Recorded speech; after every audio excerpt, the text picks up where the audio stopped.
നമ്മൾ equilibrium and disequilibrium in balance of payments ആണ് international എക്കണോമിക്സിൽ ലാസ്റ്റ് പഠിച്ചത്. ഇനി നമ്മളിന്ന് പഠിക്കാൻ പോകുന്നത് causes of disequilibrium in balance of payments. Balance of പേയ്മെൻറ്റിൽ ഡിസിക്വിലിബ്രിയത്തിലുള്ള കാരണങ്ങൾ, നമ്പർ ഓഫ് ഫാക്ടേഴ്സ് കാരണമാണ് ബാലൻസ് ഓഫ് പേയ്മെൻറ്റിൽ ഡിസിക്വിലിബ്രിയത്തിന്. അതിലെ first one economic factors, second one political factors, third one social factors. എന്താണ് ഇക്കണോമിക് ഫാക്ടേഴ്സ് എന്ന് പറഞ്ഞു കഴിഞ്ഞാൽ, there are a number of economic factors which may cause disequilibrium in balance of payments. Balance of പേയ്മെൻറ്റ്സിലെ ഡിസിക്വിലിബ്രിയത്തിന് number of factors കാരണമാണ്. Changes in the foreign exchange rates, in the price cost structure of export industries, fall in export demand, cyclical fluctuations, inflationary pressure, block of the free movement of capital, etc. are the major reasons for the balance of payment disequilibrium in the economic perspective. Economic പെർസ്പെക്റ്റീവിൽ നോക്കുമ്പോൾ ബാലൻസ് ഓഫ് പേയ്മെൻറ്റിൻ്റെ ഡിസിക്വിലിബ്രിയത്തിന് കാരണമായിട്ടുള്ളത് ഏതൊക്കെയാണ്? Changes in the foreign exchange rate, changes in the price cost structure of export industries, fall in export demand, അതുപോലെ തന്നെ cyclical fluctuations in an economy, then inflationary pressure, then block of the free movement of capital. ഇതൊക്കെയാണ് economic പെർസ്പെക്റ്റീവിൽ നോക്കുമ്പോൾ പ്രധാനമായിട്ടും ഡിസിക്വിലിബ്രിയത്തിന്, balance of പേയ്മെൻറ്റിൽ ഡിസിക്വിലിബ്രിയത്തിനുള്ള കാരണം. The disequilibrium due to economic factors may be categorized into 4 major types. Economic ഫാക്ടേഴ്സിൻ്റെ കാരണങ്ങൾ കൊണ്ടുണ്ടാവുന്ന disequilibrium in balance of പേയ്മെൻറ്റിനെ 4ആയി ഡിവൈഡ് ചെയ്തിട്ടുണ്ട്. അതിൽ first one development disequilibrium, second one cyclical disequilibrium, third one secular disequilibrium, fourth one structural disequilibrium. അതിലെ first one development disequilibrium. Development disequilibrium is caused by large scale developmental expenditure which usually increase the purchasing power, aggregate demand and prices resulting in substantially large imports. Development disequilibrium is caused by, അതായത് development disequilibrium എപ്പോഴാണ് ഉണ്ടാകുന്നത്? Developmental expenditure കൂടുന്ന സിറ്റുവേഷനിൽ. That increase the purchasing power, aggregate demand and prices, അതുപോലെ തന്നെ resulting in substantially large imports ഒക്കെ കൂടാൻ കാരണമാവുന്നു അല്ലേ? അതെല്ലാം ഡെവലപ്മെൻറ്റ് ഡിസിക്വിലിബ്രിയം, ഡെവലപ്മെൻറ്റൽ എക്സ്പെൻഡിച്ചറിൻ്റെ ഭാഗമായിട്ടാണ് ഡെവലപ്മെൻറ്റ് ഡിസിക്വിലിബ്രിയം ഉണ്ടാകുന്നത്. This is common in the case of developing countries. അത് പ്രധാനമായും ഡെവലപ്പിംഗ് കൺട്രീസിൽ കോമൺ ആണ്. Because of the large scale imports of the capital goods needed for their development. അതായത് ലാർജ് സ്കെയിലിൽ capital goods developing എക്കോണമിൻ്റെ ഡെവലപ്മെൻറ്റിന് ആവശ്യമാണ്. അതുകൊണ്ട് ഈ ഡെവലപ്മെൻറ്റ് ഡിസിക്വിലിബ്രിയം കോമൺ ആയിട്ട് കാണുന്നത് ഡെവലപ്പിംഗ് കൺട്രീസിലാണ്. Then second one cyclical disequilibrium. Cyclical disequilibrium is caused by cyclical fluctuations of general business activities. General business ആക്ടിവിറ്റീസിൽ വരുന്ന സൈക്ലിക്കലായിട്ടുള്ള ഫ്ലക്ച്വേഷൻസ്, അതാണ് സൈക്ലിക്കൽ ഡിസിക്വിലിബ്രിയത്തിന് കാരണം.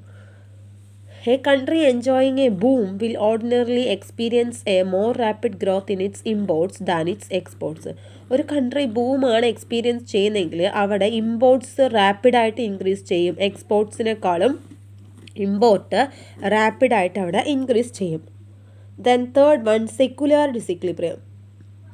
Secular disequilibrium is caused by the persistence of certain secular trends in the economy. എക്കോണമിയിൽ secular trend ഉണ്ടാവുന്നതിൻ്റെ ഭാഗമായിട്ടാണ് secular disequilibrium ഉണ്ടാവുന്നത്.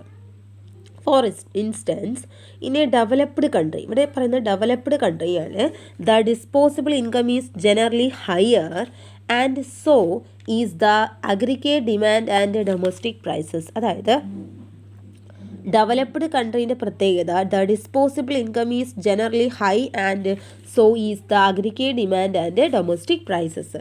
അവിടെ disposable income എന്തായിരിക്കും? കൂടുതലായിരിക്കും. This may result in imports being much higher than exports. അത് import കൂടാനായിട്ട് കാരണമാകുന്നു, ഡിസ്പോസിബിൾ ഇൻകം കൂടുന്നത്. അതാണ് നമ്മൾ സെക്കൻഡ് വൺ പറഞ്ഞ സെക്കുലാർ ഡിസിക്വിലിബ്രിയം. തേർഡ് വൺ പറഞ്ഞ secular disequilibrium. Then fourth one structural disequilibrium. Structural disequilibrium is caused by structural changes in the economy, including development of alternative sources of supply, then development of better substitutes, then differences in or the exhaustion of productive resources, then technological improvements is in the method of production or changes in transportation cost. അതായത് structural disequilibrium is caused by structural changes in the economy. എക്കോണമിയിൽ structural changes ഉണ്ടാകുന്നതിൻ്റെ ഫലമായിട്ടാണ് structural disequilibrium ഉണ്ടാകുന്നത്. അതേതൊക്കെയാണ്? Development of alternative sources of supply, then development of better substitutes, അതുപോലെ തന്നെ differences in or exhaustion of productive റിസോഴ്സസിൻ്റെ അതിൽ വരുന്ന ഡിഫറൻസ്, അല്ലെങ്കിൽ technological improvement in the method of production, അതുപോലെ തന്നെ ചേഞ്ചസ് ഇൻ ട്രാൻസ്പോർട്ടേഷൻ കോസ്റ്റ്. ഇത്തരം സ്ട്രക്ചറൽ ചേഞ്ചസ് സ്ട്രക്ചറൽ ഡിസിക്ലിബ്രിയത്തിന് കാരണമാവുന്നുണ്ട്. ദെൻ എക്കണോമിക് ഫാക്ടേഴ്സ് കഴിഞ്ഞാൽ നെക്സ്റ്റ് വൺ പറയുന്നത് political factors. Balance of payment ഡിസിക്ലിബ്രിയത്തിന് കാരണമായിട്ടുള്ള political factors. Certain political factors could also produce balance of payments disequilibrium. For instance, a country with a political instability may experience large capital outflows and the inadequacy of the domestic investment and production, which pave the way for disequilibrium. Certain political factors could also produce balance of payment disequilibrium. അതായത് ഏതൊക്കെയാണ് political factors balance of payment ഡിസിക്ലിബ്രിയത്തിന് കാരണമാകുന്നത്? A country with a political instability may experience large capital outflows. അതായത് political instability ഉണ്ടെങ്കിൽ ആ കൺട്രിയിൽ capital outflow കൂടുതലായിരിക്കും. അതുപോലെ തന്നെ ഇന്നാഡിക്വസി ഓഫ് ഡൊമസ്റ്റിക് ഇൻവെസ്റ്റ്മെൻറ്റിലുള്ള കുറവ്, ദെൻ പ്രൊഡക്ഷൻ, അതെല്ലാം തന്നെ ഡിസിക്ലിബ്രിയത്തിന് കാരണമാകുന്നു. Factors like war or changes in the world trade routes, war അല്ലെങ്കിൽ വേൾഡ് ട്രേഡ് റൂട്ട്സിൽ വരുന്ന changes that may produce similar difficulties in the external front of the economy. അതെല്ലാം തന്നെ പൊളിറ്റിക്കൽ ഫാക്ടേഴ്സ് ആണ്. അത് ബാലൻസ് ഓഫ് പേയ്മെൻറ്റ് ഡിസിക്ലിബ്രിയത്തിന് കാരണമാവുന്നുണ്ട്. Then third one social factors. Certain social factors also influence the balance of payments. അതൊക്കെയാണ് social factors. Changes in taste, preferences and fashion may affect imports and exports and thereby affect the balance of payments. അതായത് taste and preference, അതുപോലെ തന്നെ fashion, ഇതിലെല്ലാം ഉണ്ടാകുന്ന change ഇമ്പോർട്ട്സിനെയും എക്സ്പോർട്ട്സിനെയും affect ചെയ്യുന്നുണ്ട്. അത് automatically balance of പേയ്മെൻറ്റിനെ affect ചെയ്യുന്നുണ്ട്. Then shift in consumer taste at home or abroad affect the country's imports or exports.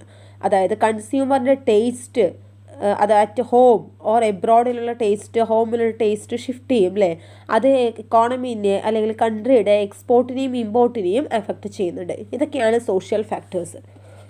അപ്പോൾ നമ്മളിന്ന് പഠിച്ചത് causes of disequilibrium in balance of payment. അതിൽ എക്കണോമിക് ഫാക്ടേഴ്സ് പഠിച്ചു, അതിൽ 4 പഠിച്ചു. Then political factors, then third one social factors. Important ആയിട്ടുള്ള ടോപ്പിക്കാണ്, പഠിക്കാൻ നന്നായിട്ട്.